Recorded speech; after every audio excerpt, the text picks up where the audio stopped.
This podcast is for educational and entertainment purposes only. Nothing stated on it, either by its hosts or any guests, is to be construed as psychological, medical, or legal advice.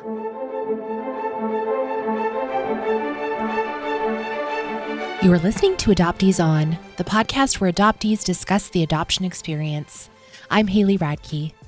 Today's guest is Erick Wolfmeyer, a contemporary quilt artist known for his bold, large-scale textile works. Erick shares experiences of being relinquished twice by his mother, their fraught reunion, and the DNA discovery that upended his identity yet again. Before we get started, I want to personally invite you to sign up for my podcast newsletter, which you can find at adopteeson.com/newsletter. And we wrap up with recommended resources for you. And as always, links to everything we'll be talking about today are on the website adopteeson.com. Let's listen in. I'm so pleased to welcome to Adoptees On, Erick Wolfmeyer. Welcome, Erick. Thank you, Haley. Thanks for having me. I'm so honored to be here. I cannot wait to hear your story. And you have an unusual skill, and I'm so excited to hear about it. So please, why don't you share your story with us a little? Well, I always say my story started probably around the age of 3 to 5. And one thing before I even say anything about my story, I think in our community, we often conflate our search with our story. And while our search is part of our story is certainly not our entire story. So, there's the semantics of, well, what is my story? When we ask that question, what are we really asking? And I think really what we're talking about, and I doubt people that don't have our experience are asked this question as often as we are and have to have our elevator pitch about our whole life story in a nutshell. But we get really practiced, I think, at telling it. I remember when I was dating in college, I was always feel very compelled to tell them at least something, to know, so they know, like, the person you see sitting in front of you is not the entire story, So I've been telling and refining that story for years. And one thing that I've also learned is that telling your story, well, people are just innately curious, right? But telling our story certainly puts us in a point of vulnerability. It can be very dangerous in a sense that if we don't know our audience, it really opens us up to micro and macro aggressions, no matter how well-intended the listener is. And I've just learned over the years to be very protective of my story and know that no one deserves my story, that it is, an honor that I would bestow it on them if it seems appropriate. And I'm just a lot more careful in how I tell the story and who I tell it to. But I do like to share it because I think it's all part of folks who have not had this experience understanding really what it is and what it isn't. Because as you well know, part of the reason we're here is to sort of fight against the false narrative that exists around this experience called adoption. And, can I ask you a favor? Before I tell you the story, I wanted to start with a quote. Certainly. That I felt like is going to really set the tone for where I'm coming from. And it is kind of old and dusty. It's from 99 to 55 BC. So it's a little old. And it's from a man named Lucretius. And there's a wonderful book by Lucretius called The Nature of Things. And this is a passage from there that I like. Lastly, in construction, if the carpenter's rule is bent, or if the square is warped on which you have your measurement, or if the level anywhere staggers off even by a jot, all of the structure must be built on crooked lines, the lot. Ramshackle, tumble down, walls leading out or in, and all out of whack. Now part of the rickety shack is like to fall, and now part of it does collapse, and all because it was betrayed by faulty measurements when its foundation was being laid. Likewise, your reasoning concerning things is built askew, if founded on sensations that are off from plumb and true. I can see how that might relate to what we're going to discuss. We'll just let that sink in for a little bit. So my earliest memories around this are, I know, earlier than age 5, because The family that raised me, we moved at around a certain age. So I kind of know before the move, after the move. And it was before the move. And that was in 73, I think. But anyway, I remember sitting in the bathroom. The bathroom was the only house or only room in the house that had a lock on the door. And I would go in the bathroom. Again, I was anywhere from 3 to 5 years old. And I would lock the door and I would sit on the toilet with my pants on. I mean, I wasn't actually going to the bathroom. And I would do ESP with my mother because I don't know if you remember the movie. We're slightly different ages, it looks like, but there's a movie, a Disney movie called Escape to Witch Mountain, and I've watched it recently, and it actually has a quite kind of it makes sense why I would have liked it at that age, in terms of there's a lot of themes that are about separation and whatnot, but and family connection. But I would sit in the toilet and I would do ESP with my mother, and I would just send her little messages and say, I want you to know that I'm okay.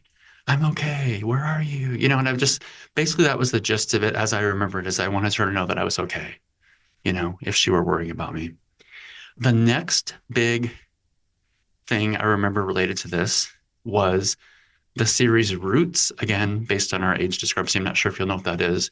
It was an American television series that was, you're shaking your head, yes? Do you remember Roots? Well, Or you've heard of it? I don't remember it. I've Yeah, heard of you've it. heard of it. I've seen bits of it. Yes. You know what? Yeah, okay, you know the Yeah. reference.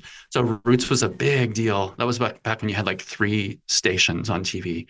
And I remember seeing the scenes where the families were separated on the auction block. And of course, I didn't have the understanding to know why that was freaking me out. But I look back and I think, yeah, that really, that's something, that's sort of, ooh, that spoke to me like, well, something's not, ooh, that's not good. That really was shocking. Then fast forward to my freshman year of college. I was going to a small Lutheran school in Chicago, in River Forest, to be specific, Illinois. And one of my part-time jobs was as a babysitter. And when I was doing the interview, I never forget, she was taking dishes out of the dishwasher, clean ones. And I happened to tell her that at the time, I said, well, I was adopted. And she just got this look on her face like she was almost ready to drop the glass. And I thought, wow, like no one's ever responded that way. Well, come to find out, she had relinquished her daughter. And she was and this is back in 1985. And so this woman was also somewhat involved in kind of the movement, to help kind of move things along, for search and all that. Because it was before the internet, so it was so different. Mm-hmm. It was so analog.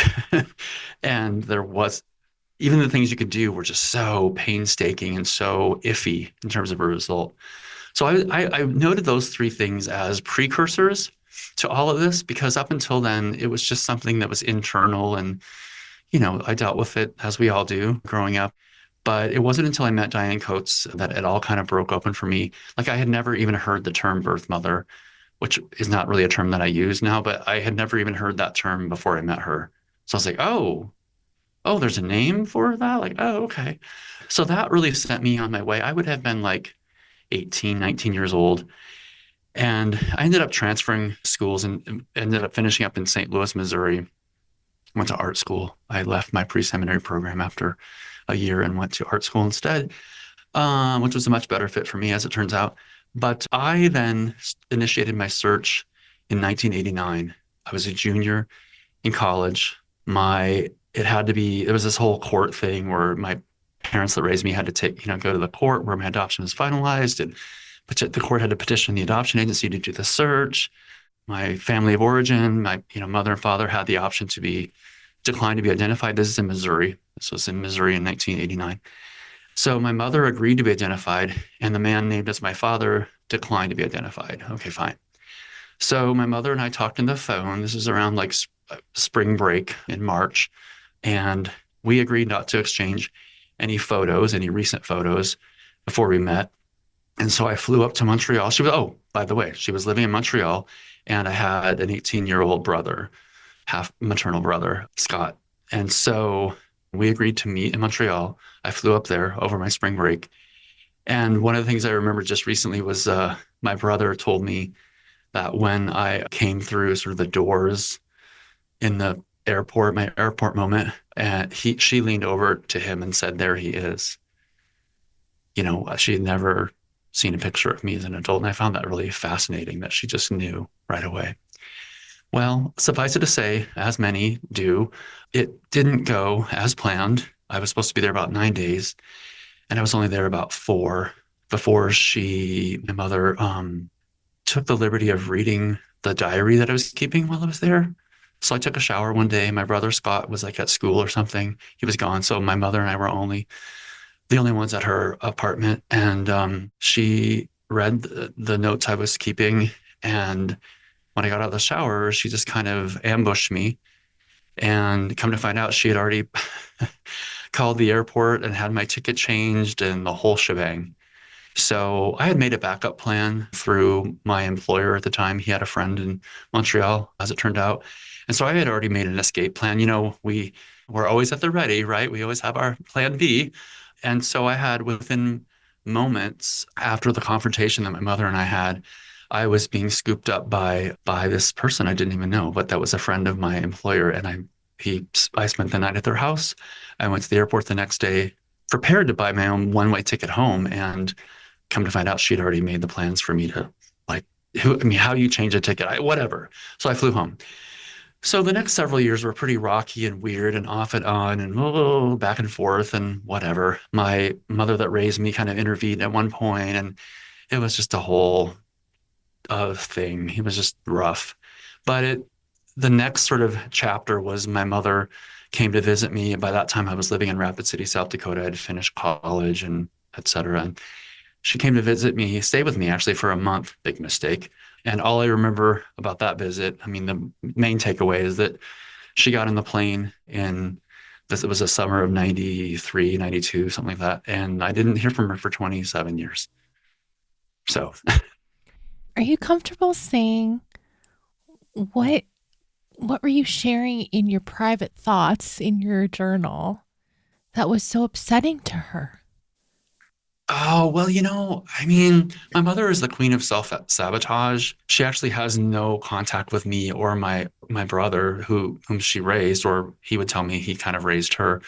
So it's not surprising looking back that I almost think she was looking for a reason to just burn it all down. I think my mother might have, an undiagnosed mental, you know, but who knows? I mean, obviously being a relinquishing mother is not the easiest thing in the world for sure. I don't know because it wasn't my experience, but I know that she had her own challenges long before that ever happened. She lost her father at a very young age, and it sort of thrust her and her mother into poverty. And so I'm really kind of getting way ahead of myself. One thing that I would say is my mother, I found out only fairly recently that my mother had planned to relinquish me from the get-go. She was a go-go dancer in St. Louis. She danced with me until she was 7 months pregnant, believe it or not. So I'm always wondering what kind of music I was hearing, like in utero. So do you have the moves now? Oh, I used to. Okay. I'm too old now. I used to love to dance. Yeah, it was a big thing. She also was a chorus line dancer, so she the high kicks, all that fun stuff. So I was born and then immediately relinquished. She didn't even know my gender. But here's the trick. I had always thought that I was relinquished because of my cleft lip and palate. But actually, weirdly, that's really what kept me in her life for longer than I would have been otherwise, most likely, because I had the complication. She had to sign paperwork and she had to be sort of parentis and loci or whatever they say. She couldn't really entirely relinquish her responsibilities because I needed this immediate care. So the first day of my life, I had repair on my lip. My palate stayed open for a full year, and it wasn't until my family that raised me, got me that they took care of that. So it's funny to watch my name and my parents change in the medical records that I have. So she relinquished me initially, although she had to kind of stay in touch. Then she went to Chicago for a month because she said people on the street would ask her like about the baby, and it was just too much. After a month, she came back. I don't know anything about that first month of my life. I have no idea who or how many caretakers I may have had. But I was a failure to thrive baby. I was actually starving because they couldn't figure out how to feed me with the open palate, which for those of you who don't know, that just means that my upper, like the soft palate was just open to my sinuses and everything. So you can imagine it's really tricky to feed a baby like that. So I was failure to thrive, and she actually took me back. So my mother took me back at a month old, and she and my grandmother raised me or took care of me. My mother would dance at night, and my grandmother would take in ironing. This is back in the day when people ironed things for pay. So you can imagine they were very poor. But they managed to take care of me for the next 6 months, and then they just ran out of resources. And my mother relinquished me for a second time. And that February 2nd, actually, of 1968 is the day that I was transferred to the family that raised me. And the nutshell on that is I had a great life. I mean, I love my parents. They're wonderful. They're still married after 65 plus years. They're 87 years old. I mean, they're great. There's really nothing to tell on that. It's all good. Very leave it to Beaver, so wonderful, just idyllic childhood. But fast forward to where I picked up where I left off. So then my mother came back into my life very unexpectedly around 2015 and promised me that everything was better now and we're going to be good. And so I was willing to give her a second, third, fourth chance, whatever it was by that point. And that time culminated with a visit around July 4th to Southern California, where she now lives and has lived for several years, as well as my maternal brother. He lives there too. And everything seemed great. I did mention to her, oh, by the way, I DNA tested. And what I failed to mention was when I was in Montreal in 89, even though my named father had declined to be identified, she told me she identified a man, and he happened to be living in St. Louis, right in the same city I was living in. So I went back to the adoption agency and said, hey, I actually know who he is. I mean, I could go see him, but I don't want to do that. So will you please just contact him and let him know that I know who he is? So they did all that. He was very reluctant when I met him. He said, well, don't be so sure I'm your father. And I thought that was a really horrible thing to say at the time. But we never, ever developed a relationship whatsoever. So anyway, fast forward to 2015, I told him and my mother, oh, by the way, I did a DNA test. Because I'd gotten a call out of the blue on a hot July day from my would-be first cousin, this man who was named as my father. His niece called me and said, hey, I'm Jennifer. Would you mind DNA testing? I'm actually trying to find my father. And I said, well, Jennifer, how do you even know about me? Well, after things went south with the man named as my father, I wrote a letter to his parents, my would-be grandparents. And I thought, well, maybe they're just these nice little old people in rocking chairs, and they're just going to be so happy to find out about a grandson they didn't know about. Well, actually, the opposite was true. They called a big family meeting and were very upset, and they tried to get this man's siblings to turn on him and tell them what was going on and who was this person. I mean, I just wrote them an introduction letter. I didn't ask for anything, but apparently the quote that was shared with me was, we're not supporting any bastard children. So that letter was very important because without it, I actually would never, ever know the truth of my story. So it kind of goes to show that every little thing we do in life really does matter. It's that whole butterfly flapping wing thing. So Jennifer had heard about that letter. It was such a big deal in their family. And based on that letter, which apparently she still had in her hands, she was able to find me and asked me to DNA test. I said, sure. I'm thinking nothing more than it would just prove this guy who was so reluctant that he was my father. Well, as you can imagine, it turned out that he was not my father. The DNA test revealed completely different person. Jennifer was not my first cousin, but she was so lovely and actually is extremely knowledgeable about how all this stuff works. And she helped me find the truth and dig through all, the GED match, the ancestry.com, wade through all that sort of stuff. And my father was actually well known enough that I could read about him online. And that was really a blessing because he had actually died 11 years prior to this. And I have a paternal brother who had died 4 years prior to him. And so I never got to meet them. But my father was well known enough that I read an article in Forbes magazine about him. And because, that's how you do.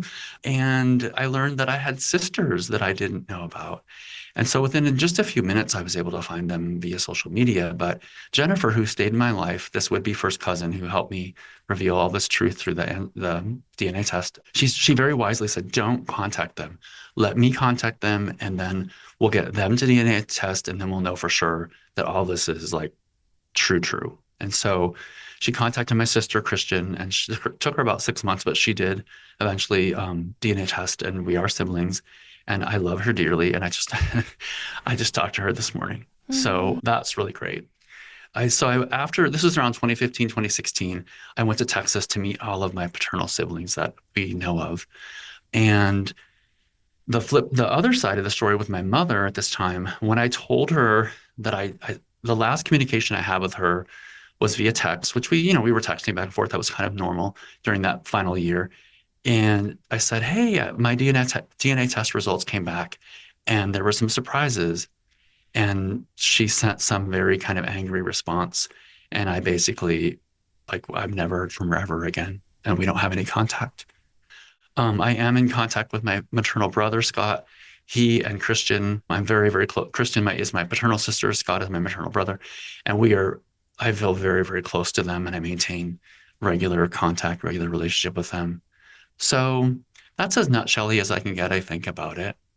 And I want That's to a mention lot. my father. I mean, you can read it on my website who my father was. He's not someone that most people that he wouldn't recognize. People wouldn't recognize his name, but he was a really big, huge deal in the music industry, and has been called like one of the best R&B songwriters you've never heard of. His friends were like Mick Fleetwood. He lived next door to Jack Nicholson at one point. Actually, Mick Fleetwood asked him to be in Fleetwood Mac, and my father turned him down because that's just the kind of guy he was. Mm. So, I mean, it's just stuff like that. It was like kind of mind blowing actually to read about him. I can watch videos on YouTube of Tina Turner singing my father's songs. And, he wrote songs for Bonnie Raitt that I was literally listening to on a cassette tape that I still have in 1989, having no idea that I was hearing my father's songs. He wrote for Eric Clapton. I just recently got to hear two new songs of my father's because Eric Clapton re-released his album Dreamin', and there are two new songs on there, and both of them were written by my father. So that was sort of a cool thing about having this big character for a father, that he was well known enough that I could read articles about him online and learn about him that way. My single goal that's still left in my box to check is I want to see a video of him because I've never seen him alive or moving. I've heard him sing. I have his, you can listen to his music on YouTube. He has albums of his own where he's singing, but I've never heard him talk or, seen him walk or move. My sister Christian tells me all the time, oh, he looks just like dad. I mean, of course, I don't have to tell you this, but like, there's just nothing that's more music to my ears than to hear that, that Mhm. she can see a thing that I can't see, but I know that it's there. And just to have that mirrored back to me is really such a gift, such a Mm. gift. So, Yeah. yeah, I'm sorry you never got the chance to meet him. yeah, I am too. But I think I accept what is. And I do feel like I don't know that he ever knew about me in his life, in his living years, but I do believe he knows about me now. And I do believe that he communicates with me in various ways, not surprisingly through music. There just have been too many little things that have happened along the way that are hard to ignore, that I really feel like it's his little nod of saying, yeah, I'm in another place now. I'm in a better place. And kind of like he looks back on his life and it's free of all of the, all the craziness. I mean, he lived like the big, hard rock and roll lifestyle, and he died at age 57. I'm 58 years old, so I've already outlived him by a year. But I do think he's in a loving place, and he sends love to me and my siblings. And yeah, Mm. I do feel, yeah, so what else? I mean, that was really nutshell-y, really nutshell-y, but I don't know what else to say. It was just one of those funny, how like there this sort of this thing where, like, I mean, almost like a fairy tale thing where, the relinquished child discovers that, oh my gosh, my father was like, a multimillionaire, and he was, sort of semi-famous and all this sort of stuff. And okay, yeah, I had that sort of fairy tale story, but it really didn't mean a whole lot in the sense that he was already passed away. But what meant the most to me when I found out who my father was actually, and knowing how close I came to never, ever knowing that, and to know that the only reason I know it to this day is because of a letter that I wrote with an open heart to these would-be grandparents that were not my grandparents. Isn't that bizarre? Like, well, that's how I know. That's how I know this. And people ask me like, well, why do you think your mother lied to you? I said, well, I don't know that she lied to me. I just don't know that she knew, because my birth certificate, my OBC, original birth certificate, there's no father listed. And I don't know the circumstances of my conception, obviously, other than that my parents are both Scorpios. And I always think, oh, well, they just had a really great night on around their birthdays. And my father he was not even 18 at that point. This would have been November of 1966. My mother was like 20. She was going to be having her 23rd birthday, I think. And he, at the time, around that time, he was on tour with Little Richard. And my father actually learned to play guitar from Jimi Hendrix. I know it sounds like I'm making all this stuff up, but it's true. You're laughing. But he did. I mean, this was he was Jimmy James, and he was touring with Little Richard, and my father was too. But my father was very, very tall and was often mistaken for being much older than he was. And so he got sent home off the tour because he was actually underage. So I don't know how my parents' paths crossed, but my mother also traveled with her dancing. She told me that she would travel throughout the South in various clubs and do shows like dinner and a show kind of thing back in the day when that was a thing. And so maybe they crossed paths when she was traveling. Maybe they crossed paths when my father might have been in St. Louis. But it doesn't really matter because I'm here, we're here, and we're Hmm. here to talk about, moving forward in life. But it's so nice that you have pieces of documentation.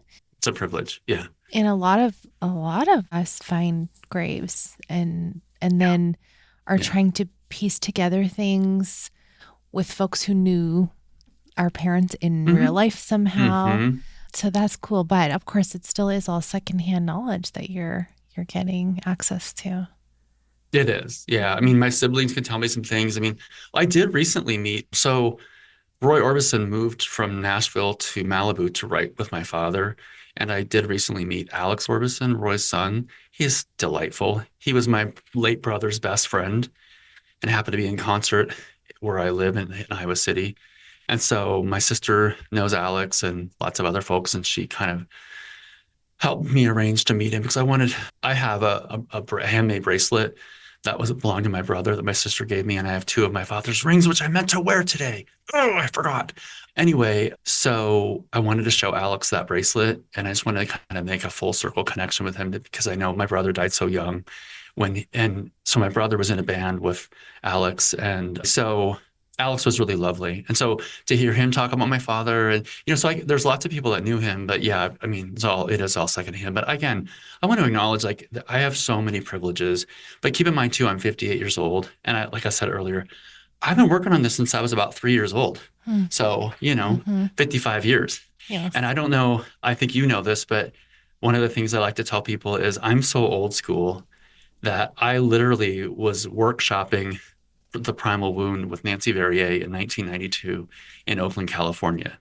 So a year before it was published in 1993, I was in a small group workshopping it with her. So, I mean, that's how old school I am. I was like, honey, I've been around the block. I've been doing this for a while. I've been doing this for a while. So, So, one of the things I really appreciate is you talk about how you had this idyllic upbringing with your family that raised you. And yet, I wrote this quote down from an interview you gave in 2010. I have a shattered sense of identity. right. Quilts are like trying to put together pieces of my life into something that makes sense. hmm Can you talk about that? Yeah. So in 1998, I made my first quilt for a guy who's actually getting married this summer, and he invited me to his wedding, and I was so thrilled. And it's a day after my birthday, which is sort of funny too. But he's really the reason that I started quilting because he was a baby and I made a quilt for him. And then it turned into this whole thing. My art education sort of kicked into high gear and it just became a thing. So it has taken me around the world and my quilts have shown all over the country.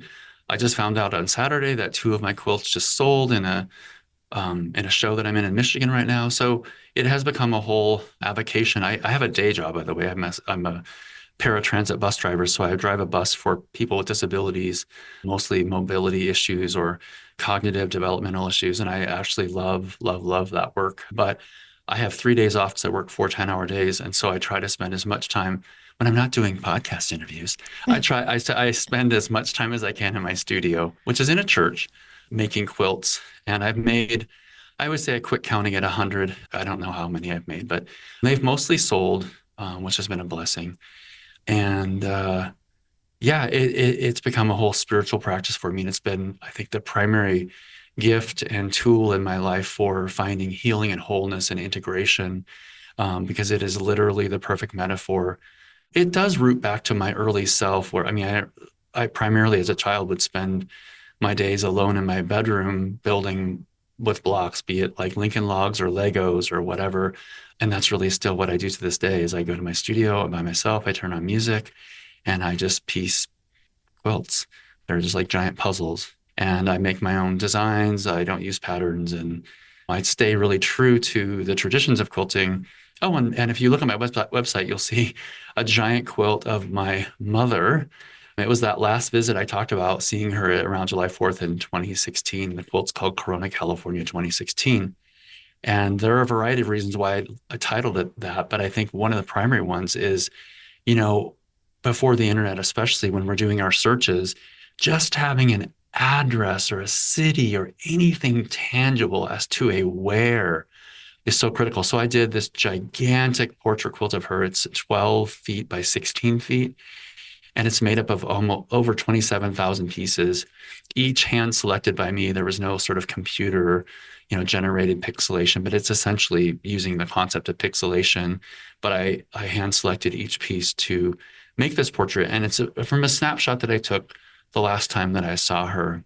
She's in her pool at her home in California. So that was like the grand, what people have called it. I can't think of the term they've used. It'll pop in my head in a second. But tour de force or whatever, it's just sort of such a grand expression of how quilting has interfaced with this re-stitching back together of my whole self. Because, as people have had this experience of the relinquishment and identity reassignment, we're always living in two realities.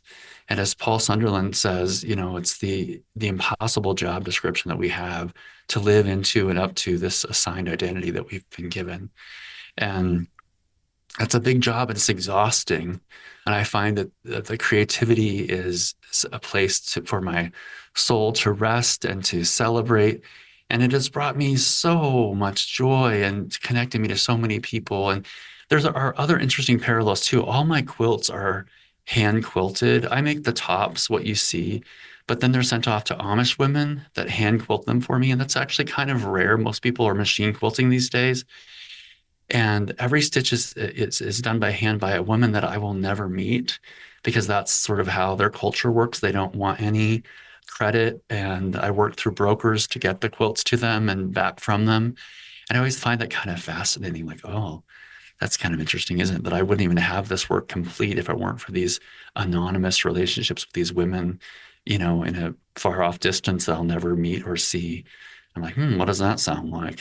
So yeah, I think that what we're always doing is trying to make our outsides match our insides. So if our insides are calm and integrated, then hopefully our lives will reflect that. And if our insides are not, our outsides might reflect that as well. And I think that's where what we call self-sabotaging behavior comes from, is that we're really, as counterintuitive as it might seem, we're really just trying to make our insides and outsides match.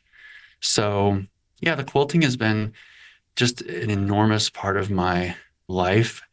I hope to do it until I die. I showed in France in 2018, and I'm been invited back in 2028. So I'm hoping just to go every 10 years. Why not? So anyway, yeah, that's a huge, huge part of my life. And if people want to look at my work, my name is my given name for my adopted family is Erick Wolfmeyer. It's the name I go by. And of course, I never really liked it as a kid because it's kind of hard to say and it's hard to spell. But it's been a wonderful name to have in the age of searchability because it's very unusual. In fact, I think I was the only Erick Wolfmeyer on Instagram when I was on social media. That's pretty remarkable. So yeah, you can just search me and you'll find my stuff. You have to go look at these quilts. You have to. They're incredible. Thank you. I know you've talked about quilting with quilting people, so I'm going to mostly leave that there. Yeah, because there are interviews that you can find on YouTube and all that sort of fun stuff. I just did one with Wisconsin Public Radio. That's was good practice for this interview, and it's online and YouTube, all that fun stuff. Yeah. Amazing. I have one question I cannot get out of my head, so I'm going to say it out loud, and it's not going to add anything to this interview except for my interest. I don't know. You might be surprised. Do you have a story of like a mishap? Like, I just think about working with fabric and like I'm a spiller. I took 15 minutes yesterday to try and get grease stains out of one of my son's favorite sweatshirts. And I just think about, having your coffee by A this mishap. Okay, incredible. well, you've brought up several things here. So you should know that I almost never am further away than 5 feet from a Tide pen. Like, I Okay. love my Tide pens. They just fall out of pockets. They're everywhere. Tide pens. Love those because I can't stand having a little drip. I will tell you, last year, one of my personal goals was to spill on myself less, because I'm old and I'm thinking it's not a good look to be spilling on myself. So I am doing much better, and it's really all about intention and consciousness and slowing down. So it is possible. But yeah, I've never really had a mishap in that. I've had things like one of the quilts I recently finished. I got about 3/4 of the way done with it, and I realized there was some kind of seam allowance differences, and the whole thing was getting kind of askew and weird. And I was like, oh, that's going to bug me forever. And I literally deconstructed the whole thing after being about 3/4 of the way done with it, and then reconstructed it. But the truth is, I don't even have any memory of that. All I have now is a beautiful finished quilt that I like, and so it doesn't really matter. But no, I don't really have any spilkus, I'm glad. gazoink kind of memories. Or no, we're good. We're good. I'm glad you asked, though. Okay. I hope Okay. that can be reassuring to you. It is. It's It a is. goal. I'm so glad you don't have a It's within specific. reach for you, Haley. I I have a hope. I have a terrible story about accidentally dropping one can of root beer and it sprayed over my entire living room in a 360. I don't know if you knew this, but if a pop can Oh, drops it and spins. explodes, it spins. Spins. So you get the full. Anyway, Wow. I'm glad you don't know about that. Oh, Okay, let's love it. switch Love it. gears. I Yeah. want to talk about language with you because before we got on in some of our contacts, you're like, listen, I don't say adoptee. I don't talk about adoption. Right. I don't say birth mother. Nope. Tell me about language for you. Okay, let's just go down some of them, the whys. So birth parent to me, it's too like matricentric. It's only focusing on the mother. So I'm not into that. Also, why is it that our population, why are we the only ones really that have to talk about birth parents? I have parents, period. I don't say biological parents. It sounds like all I think of are petri dishes. I think of like science experiments and labs and like bubbling liquids. I don't say first parents. It seems like, like there's a hierarchy. I don't say natural. I don't say original. I don't say real. I say parents because to say anything less is to soften the impact and the trauma and to make it okay for everybody else. Because you know what? Let's back up here. And one thing I want to make sure that I say is hold on to your hats. Adoption is not about parenting. Adoption is about solving adult problems. Now, I'm not so naive to believe that, of course, there are times when kids do need a different situation for safety reasons, for whatever. But we're not going to go into that because that's not my job. But that is one of the things I premise sort of all of my thoughts about this is adoption I've discovered is not about parenting. It's about shame management. And a story I'll tell you of that is my sister that I was raised with, my adoptive sister, if you will, she found her family of origin, both paternal and maternal, talked to some of her paternal brothers, found out that her mother, well, not her mother, but their mother was still living. And they were like, oh, no, no, no, we can't, we have to keep this under. Her father had died, but her siblings were still living. And the brother basically is now controlling my sister to say, I'm not going to let you meet anybody because even though now our father and our mother, like their mother, but not my sister's mother, are gone, they're still shame managing. Because he doesn't want to besmirch the memory of his father. Because my adopted sister, was the product of an affair that this man had, and they don't want that to come to light.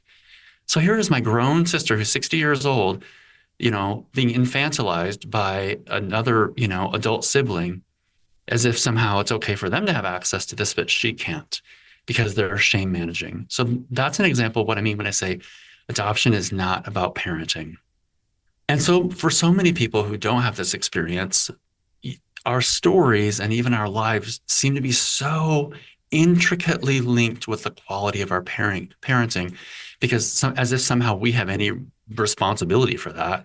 But there's such a link between there are all these sort of false binaries, good parent, bad parent, the failed mother who didn't keep her child, and then the Madonna-sized woman who then, in her grief of her infertility, takes on someone else's child and raises them, and all the benevolence and all the awards and the accolades and all this. And it really, that narrative is so much part of the false narrative, but it doesn't serve our needs. And it creates all these false loyalty battles that just really need not exist. And I'm just, after all these years, I'm really a realist.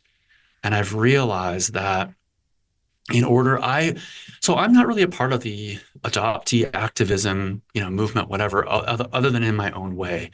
And I try to use my platform that I have with the quilting world to speak out when I can, and just speak my truth. But part of it is because and by the way, I told you this off the air, but I love and adore and respect the work you do and your show. And it's amazing and it's wonderful.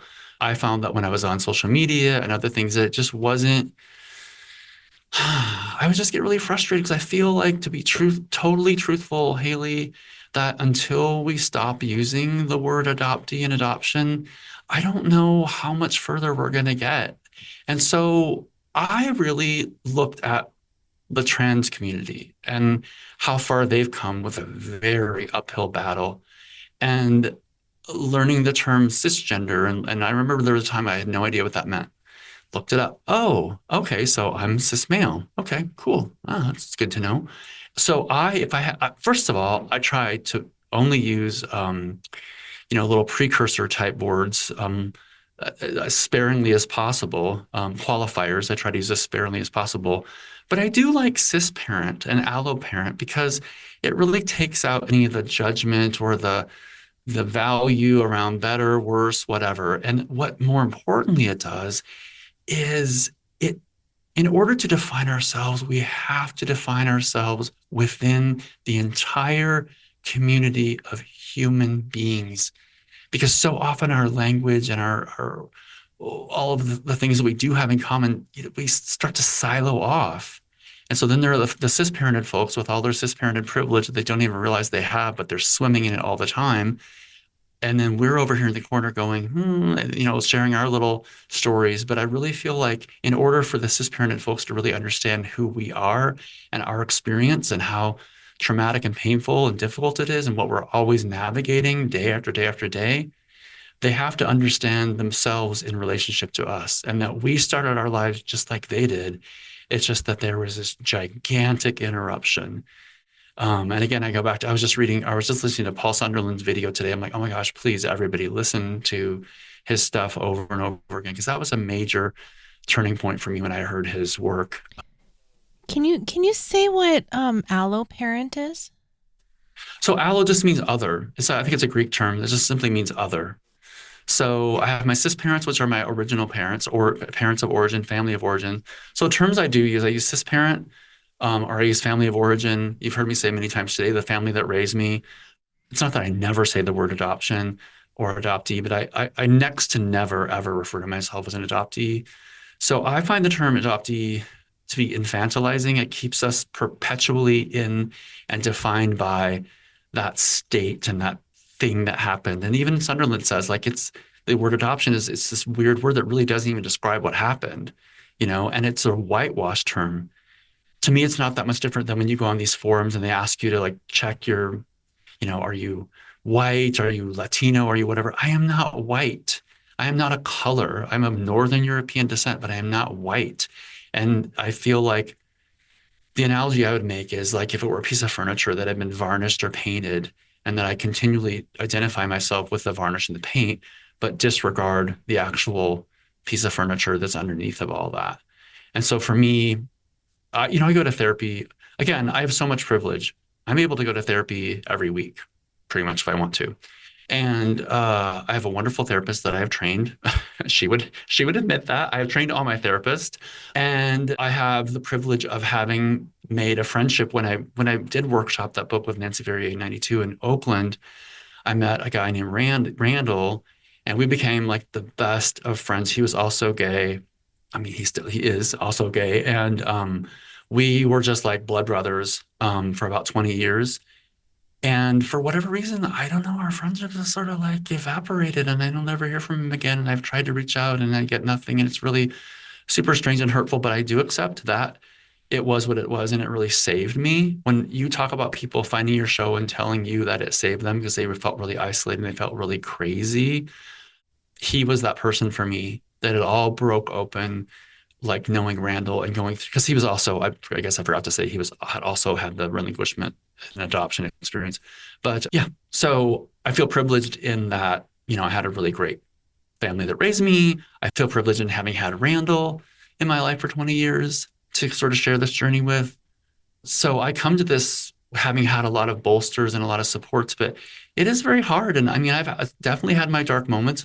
Can I ask you, Erick, how do you identify yourself without saying adoptee or adoption? Well, I know it's tricky, isn't it? Because the fact of the matter is there isn't one word that sums it up. So I kind of enjoy seeing the quizzical look on people's faces because, adoption or adoptee is a word of convenience, but convenient for whom? It's not convenient for me because it doesn't tell my story. And if it does tell the story, for example, I said earlier when you asked me to tell my story, the reason I've become so skittish about it is because for me, all I have to do is say the word adoption. I call it the A bomb. And suddenly I can see people's eyes glass over. And in their mind, they already have decided, they just click into the cultural narrative that they've been told about it. Then suddenly everything I say gets skewed through that. So I just say I was, family separated and re-identified or given an assumed identity. I mean, it's not unlike the witness protection program. And when you really stop and think about what we went through. So just so you know, I mean, I was a baby scoop, classic baby scoop, you know, conceived in 66, born in 67, relinquished and reassigned in 68, and closed adoption. I wasn't able to know anything other than that I was from St. Louis. I wasn't raised in St. Louis, but we were 2 hours north of there on the Mississippi River. So total shutdown, lockdown. And then from age 18 on, from that time that I met that woman who I babysat for, I was like pedal to the metal, baby. Like I am not resting until I am satisfied. And you know what satisfaction looks like? It looks like you're, 50 something and you are tired and you say, well, I'm so happy for everything I've learned up to this point, but I'm just going to have to stop searching at some point. I'm tired. I'm tired. And you just come to peace with the fact that there will always be more that I don't know than that I do. And I have to be okay with that and just make the most of like what is right in front of me in the life that I have with my husband, with my dear friends, with my family, all of my family. So yeah, I mean, I feel like I literally have 8 pages of notes that I realize, oh, I guess I basically have the outline of a book here. People always tell me, oh, you should write a book, which maybe when I'm retired in, 2 years or whatever, I will start on that project. But right now with my full-time job and the quilts, life, it's more than enough just to do all that. But yeah, I mean, I'm answering your question in like too many words, but does that so I don't really have a word. I don't have a word. I think of us collectively as a diaspora. We are a diverse group of people that have had similar experiences, not monolithic, we know, but I think that we are our own kind of diaspora of sorts. So that would make us diasporates. So I guess I'm a diasporate, but I kind of like to confuse people because when we use the word adoption, immediately they think they know what that means, even if in most cases they haven't had that experience. And what they have had is an experience of cisparented privilege with all the privileges of relatedness, because relatedness is what's really at the root of all this. It's a little bit like when I talk about quilts. Everyone thinks they know what quilts are, right? Oh, yeah, my grandma made quilts, or oh, I have a quilt on my bed. No, no, no, no. All this. But then you stop and you ask people, well, tell me what the 3 parts of a quilt are. And they're like, what? Well, it's the top It's the batting and it's the backing, and then it's all put together with the binding. So it reminds me a little bit of that. Not that it's a quiz, not that I really care that people they don't need to know that. I don't care. But I'm just as an analogy, that people think they know what this experience is, even if they haven't had it. And people are all too often unwilling to allow us to have our experience with it when it is our experience, and they're so eager to tell us what it should or shouldn't be. And we have to be so fierce and so strong to hold it together. I mean, it's like being a constant headwind, a constant headwind. And we know that we show up so much more in, all the places, addiction, suicide, mental illness, all these sort of struggles that we are overrepresented there. And sadly, and what I find so shocking is how underrepresented we are. Haley, I keep waiting for you to go on National Public Radio. I keep waiting for you to go on Fresh Air with Terry Gross. These are all American references, of course. But, I think I listen to a lot of news and talk radio in, the background of my day. And I next to never hear a thing about us. I mean, since I got the invitation for this interview, I was kind of tracking what do I hear on the radio. I've heard so many stories about researching like spider monkeys or researching like the most, I mean, and that's fine. I'm not anti-science. I'm not anti-intellectual, but there are the most, obscure things that people are researching and talking about. I heard a woman talking about like how people suffer when they are disconnected from their family stories. It was an hour-long Hidden Brain on NPR. Not once, not once did she mention anything about our diaspora. Talk about separated from your family story. But we weren't even mentioned? I'm like, what? So why is it we're overrepresented in these things I mentioned prior, but we're so grossly underrepresented in the public dialogue? Well, I think it's because, the public has been, and we have been sold a bill of goods that, adoption is this, wonderful rainbow and sunshine and everything's good. There's nothing more to talk about. Bye, see ya. And it's just not that way. Well, and you wouldn't consult with a baby or a child. And if we are perpetually infantilized, thank you. Like, there's nowhere to call. No one to call for an interview because they're children. Yeah. Right. And they're all fine now because they've been adopted and they lived happily ever after. There's nothing to talk about. And so I'm just shocked. And I mean, I cannot listen to one more person come on Fresh Air with Terry Gross and talk about how traumatic it was to lose their father, that they lived with all their, I mean, it's not that I don't have sympathy, but I'm like, are you kidding me? Like, why? So this is why the work you do is so important and it's so nascent and it's so groundbreaking. And it's just like you are literally building the foundation that I hope we can get to. It starts spilling out into the cis-parented world of people like where it can become part of the common communal dialogue. And it's not just you and me sitting here on a mic, with our 4,000 to 8,000 listeners, which by the way, wonderful. But you know what I mean? Like, I really want you to be interviewed by someone that outside of our diaspora. So it's great. We're talking to ourselves, but we've been talking to ourselves and among ourselves for probably 40 to 50 years. And I'm just like, we've got to get out there. And that's where I go back to the whole thing about, I just refuse to use the term, the language of oppression. And one thing that we are most sort of typically in our diaspora is we are, and I learned this recently in my therapy, my therapist will sort of shoot terms back at me. I'm like, oh my gosh. And some of them just really stick and recognize how overly accommodating I am. For example, I don't go to therapy because my life's a mess. My life is totally great. I go to therapy to maintain and manage and just deal with the little stuff. Because guess what? It's not always that little. Because even the little stuff, it all taps back into something much bigger. And I tell my therapist too that, like, imagine a giant reservoir. I'm just coming to you every weekend, like scooping out a few buckets and throwing them over the edge because I have a lifetime of stuff that I never got to process with anyone that was willing to listen, with curiosity and with understanding and willingness to learn. And it's a safe space to do that. And so I go and I talk about the little things because it helps me, just the life as it kind of comes up and it helps me see, so one thing I learned recently is how overly accommodating I am. For example, recently I had someone on my bus. She was in a hurry to get to her appointment. In a hurry, stress. what does over-accommodating me do? I made a very stupid decision. I had seen a bus right in front of me in this loop at the hospital pull through this super tight squeeze. There was a big water truck on one side and a pole up like a marble post on another side. He pulled through there within inches of clearance. And I thought, well, I drove a school bus for a much bigger, bus for 15 years. I can do this. Well, it turns out I couldn't do it. And I got hung up No. on the pole. The water truck eventually left. They had to come and get a tow truck and pull the bus off the No. pole. But you know what it all boiled down to? Over accommodating.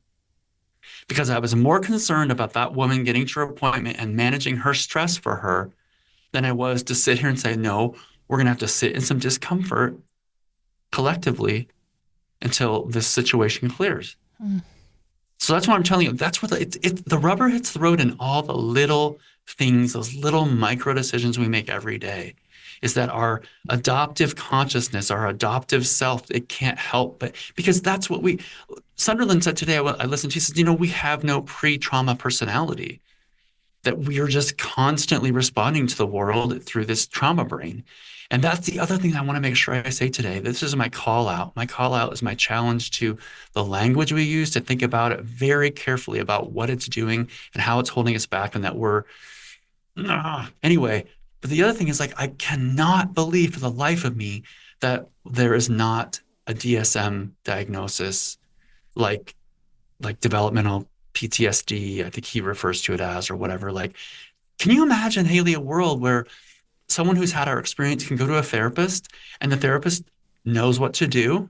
Mm. And the therapist has gone to workshops and they're like, oh, I know how to deal with this, just like I know how to deal with sexual abuse or this or that or whatever. But literally, no matter who you go to see as a therapist, you're pretty much starting from scratch. And like I said, I've been working on this for years. So I train and teach all of my therapists, because when I train, and they always say you don't really know something until you can teach it. So I've been teaching my therapists for years. And by teaching it, I've also learned more about myself. So it's a whole process. But it's also exhausting. Like, I'm paying them, like they ought to be paying me. But they're lovely people. I'm thankful for them. But I think about people who aren't able to do that. Mm-hmm. Yeah, I'm kind of an oddball in that regard. I am my mother and my father's child. That's one thing I forgot to say earlier, is that when I learned about my father, the thing that it did for me is it made my life make sense from the inside out. I imagine with my eyes closed, I imagine that I can see inside this cavernous shape of my body, like I'm inside of a cave, and my body with all the organs and everything gone, it's like the walls of a cave, right? And someone clicks the light on, and suddenly all the walls have the story of my life written on them. And that is how I felt when I found out about who my father is. I'm like, oh, okay. The man that told Fleetwood Mac, no, thank you. That's my father. And, like, it's like, oh, why is it that I spend hours upon hours with this passion I have? Where does this burning creative passion come from? I always thought, well, my mother liked to sew. She made all of her own clothes. But that didn't quite cut it for me. But when I found out how big of a personality and a big of a force he was, I was like, oh, okay. Okay, I got it now. Yeah. Mm-hmm. Yeah. This makes sense. Amazing. Well, thank you so much for sharing part of your story with Mm-hmm. us, Eric, and talking through those things. I think you've given us a lot to think about as a community, especially in terms of language and how we're positioning ourselves Yes. with that. I want to recommend that folks check out your quilting work. And in particular, I'm going to point them to, now you told us about the one of your mother, but Face of a Stranger. Oh, yeah. Oh Thanks. my God. I forgot about that one. It's a Yeah. self-portrait, Yeah. and yet you called it Face of a Stranger. Hmm. And recently, it's going to be in a show next year. It's owned by a museum. It was in a show at a museum. They purchased it. And actually, it was one of my highest selling quilts ever, which was sort of shocking. Because when I made that quilt, Haley, I'll tell you, I made it and I thought, oh my gosh, like, who would ever want this? This is so stupid. Why did I do this? What a waste of time. And it has become one of the most popular pieces I have. And like I said, it sold for like over $10,000, so it hangs in this museum. It's in a show. And what it dawned on me the other day is that, oh, well, when most people walk by and see that, it is the face of a stranger to them, but you understand why I gave it that title as well. I mean, there's a whole other, right? Mm-hmm. So yeah, I totally forgot about that. Mm-hmm.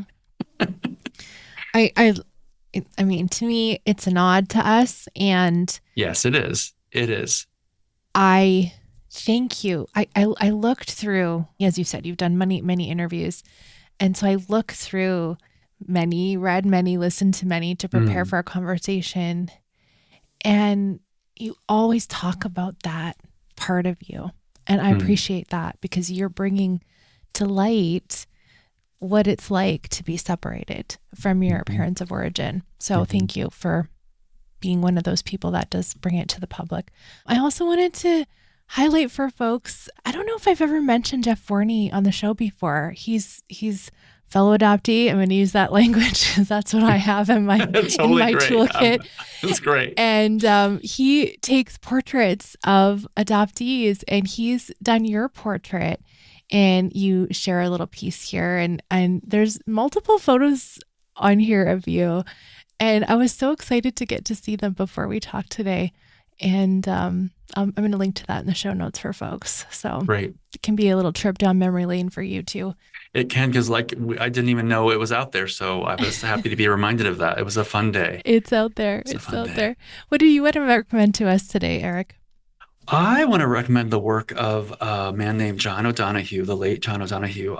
He's always my go-to for like the sort of moments of the deepest, sort of profound, when you just need that like pick me up. And I really believe I don't know anything about his background off the top of my head, but there's a deep sense of belonging and beauty and longing and desire. And his language is so beautiful.